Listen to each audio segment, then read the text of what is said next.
Questionário da lição número 2, o propósito da tentação. Responda conforme a revista da CPAD do terceiro trimestre de 2014 para jovens e adultos. Tema, fé e obras, ensinos de Tiago para uma vida cristã autêntica. Complete os espaços vazios e marque com V as respostas verdadeiras e com F as falsas. Nosso questionário está pronto todas as quintas-feiras em nosso site e em outros sites também. Lá tem as frases para serem completadas e temos também as respostas verdadeiras e falsas. Aqui nos vídeos nós trazemos só as respostas verdadeiras e as frases já completadas. Vamos então ao nosso questionário. Dentro do texto áureo, primeira pergunta para completar. Meus irmãos, tende grande gozo quando caídes em várias tentações, sabendo que a prova da vossa fé produz a paciência. Tiago 1, 2 e 3. Dentro da verdade prática, a segunda para completar. O triunfo sobre a tentação fortalece-nos espiritualmente e nos torna mais íntimos de Deus. Dentro agora dos comentários da introdução, pergunta número 3. Definitivamente o homem moderno não está preparado para sofrer. O que Tiago nos ensina a esse respeito? Os membros de muitas igrejas evangélicas, através da teologia da prosperidade, têm se iludido com a filosofia enganosa do não sofrimento. O resultado é que quando o iludido sofre um infortúnio, perde a fé em Deus. Mas que se entenda bem, num Deus que nada tem a ver com as Escrituras. A lição desta semana tem o objetivo de resgatar esse ensinamento evangélico, Tiago 1:2. Aprenderemos acerca da tentação, do sofrimento e da provação, não como consequência de uma vida de pecado ou de falta de fé, mas como caminho delineado por Deus para o nosso aperfeiçoamento. Ninguém melhor do que Jesus Cristo como seu exemplo de vida para nos ensinar tal lição, Hebreus 5:8. O convite do Mestre é um chamado ao sofrimento por amor do seu nome, João 16:33, Mateus 5, de 10 a 12. Parte 1 agora, o fortalecimento produzido pelas tentações. Tiago 1, 2 e 12. Pergunta número 4. O que é tentação? O termo empregado na Bíblia, tanto no hebraico, massá, quanto no grego, peraismos, para tentação significa prova, provação ou teste. A expressão pode estar relacionada também ao conflito moral, isto é, a uma incitação ao pecado. De fato, como mostram as Escrituras, a tentação é uma provação, uma espécie de teste. O pecado, por sua vez, já se trata de um ato imoral consumado. Por isso, a tentação não é em si mesma pecado, pois ninguém peca quando passa pelo processo probatório. A própria vida terrena do Senhor Jesus demonstra com clareza a distinção entre tentação e pecado. A Epístola aos Hebreus afirma que Jesus, o nosso Senhor, em tudo foi tentado. Ele foi provado e testado em todas as coisas. Todavia o Mestre não pecou. Hebreus 4, 14 a 16. Portanto, confiantes de que Jesus Cristo é o nosso sumo sacerdote perfeito, devemos nos aproximar com fé do trono da graça, sabendo que Ele conhece as nossas tentações e pode nos dar força necessária para resistirmos. 1 Coríntios 10, 13. Pergunta número 5. Como é o fortalecimento após a tentação? Como está no versículo 2.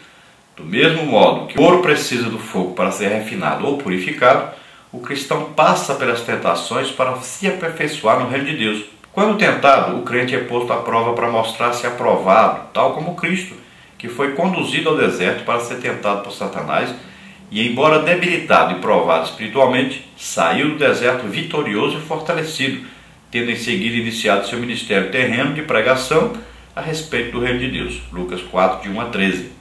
Pergunta número 6.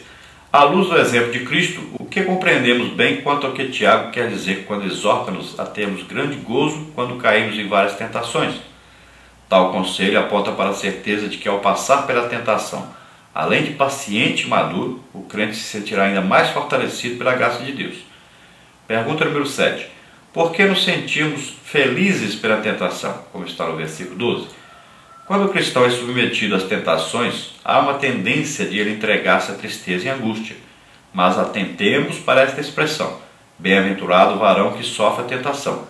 Em outras palavras, como é feliz, realizado ou atingiu a felicidade aquele crente que é provado, não em uma, mas em várias tentações, como está no versículo 2.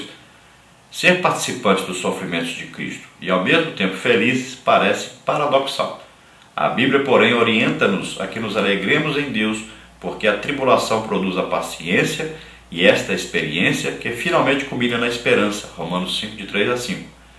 Isso mesmo, vivemos sob a esperança de receber diretamente de Jesus a coroa da vida. uma recompensa preparada de antemão pelo nosso Senhor para os que o amam. Você ama o Senhor? É discípulo dele? Então não tema passar pela tentação.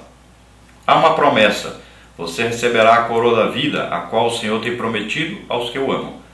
Alegre-se e regozije-se em ser participantes das aflições de Cristo, pois é justamente nesta condição de felicidade verdadeira que Ele nos deixará por toda a eternidade, quando da revelação da sua glória. 1 de Pedro 4, 12 e 13. Parte 2, a origem das tentações. Tiago 1, de 13 a 15. Pergunta número 8. Por que Tiago diz que a tentação é humana? Embora a tentação objetive provar o crente, as Escrituras afirmam que ela não vem da parte de Deus, mas da fragilidade humana. Tiago 1, 13. O ser humano é atraído por aquilo que deseja. A história de Adão e Eva nos mostra o primeiro casal sendo tentado por aquilo que lhe atraía, Gênesis 3, de 2 a 6. Mesmo sabendo que não poderiam tocar na árvore no centro do jardim do Éden, depois de atraídos pelo desejo, Adão e Eva entregaram-se ao pecado, Gênesis 3, de 6 a 9. A epístola de Tiago aplica o termo gerar, utilizado no versículo 15, a ideia de que ninguém peca sem desejar o pecado. Assim, antes de ser efetivamente consumada, a transgressão passa por um processo de gestação interior no ser humano. Portanto, a origem da tentação está nos desejos humanos e jamais no Altíssimo, porque Deus a ninguém tenta. Pergunta número 9. Complete segundo a atração pela própria concupiscência. O texto bíblico é claro ao dizer que cada um é tentado quando atraído e engodado pela sua própria concupiscência. Versículo 14. A tentação exterioriza o vício, os desejos, a malignidade da natureza humana, isto é, a concupiscência. Ser tentado é sentir-se aliciado pela própria malícia ou os sentimentos mais reclusos de nossa natureza má. Você tem ouvido o ressoar das suas malícias? Elas te atraem? Ouça a epístola de Tiago. Não dê vazão às pulsões interiores. Antes procure imitar Jesus afastando-se do pecado. Assim não darás luz ao pecado e viverás. Pergunta número 10. Deus nos fortalece na tentação? Embora a tentação seja fruto da fragilidade humana, quando ouvimos o Espírito Santo, Deus nos dá o escape em tempo oportuno. Não veio sobre vós tentação senão humana, mas fiel é Deus, que vos não deixará tentar acima do que podeis. Antes, com a tentação, dará também o escape para que a possais suportar. 1 Coríntios 10, 13. O Santo Espírito nos fará lembrar a palavra de Deus para não pecarmos contra o nosso Senhor Altíssimo. Isaías 30, 21, João 14, 26. Para que isso seja uma realidade em nossa vida, precisamos cultivar a palavra de Deus em nossos corações. Salmos 119, 11. Parte 3, o propósito das tentações. Tiago 1, 3, 4 e 12. Pergunta número 11. Quais os propósitos da tentação segundo Tiago? Para provar nossa fé, para produzir a paciência e para chegarmos à perfeição.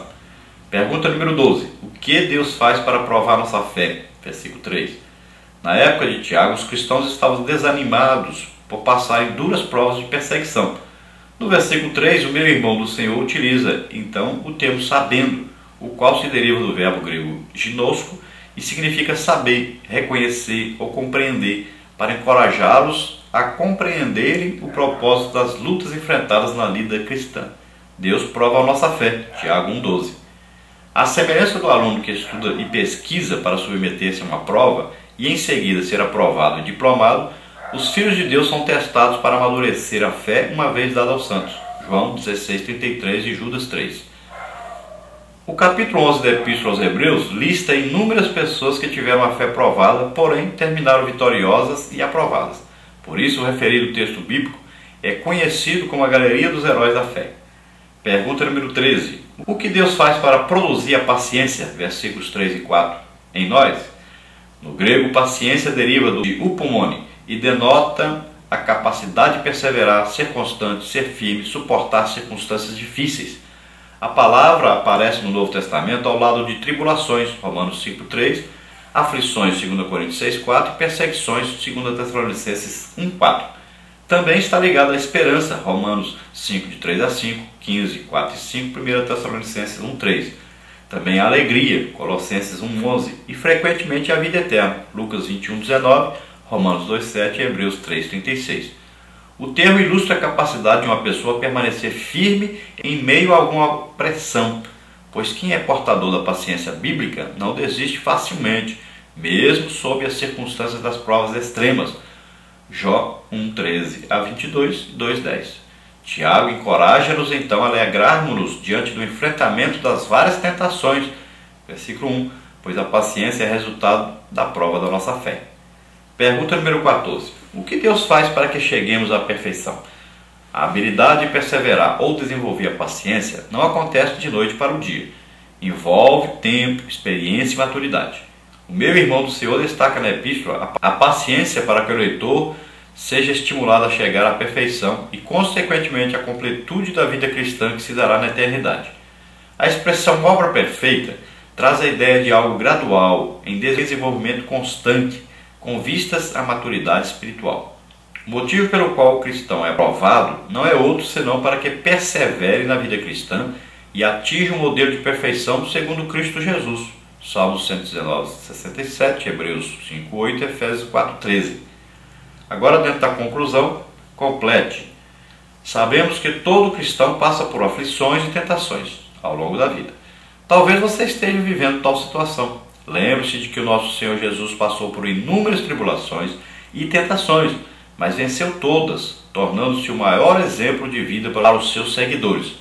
Cada tentação vencida pelo crente significa um avanço rumo ao amadurecimento espiritual. Um dia ele atingirá a estatura de varão perfeito, à medida da estatura de Cristo. Efésios 4:13. Este é o nosso objetivo na jornada cristã. Deus nos recompensará. Estejamos firmes no Senhor Jesus, pois Ele já venceu por nós e por isso somos mais do que vencedores. Glória a Deus. Aleluia.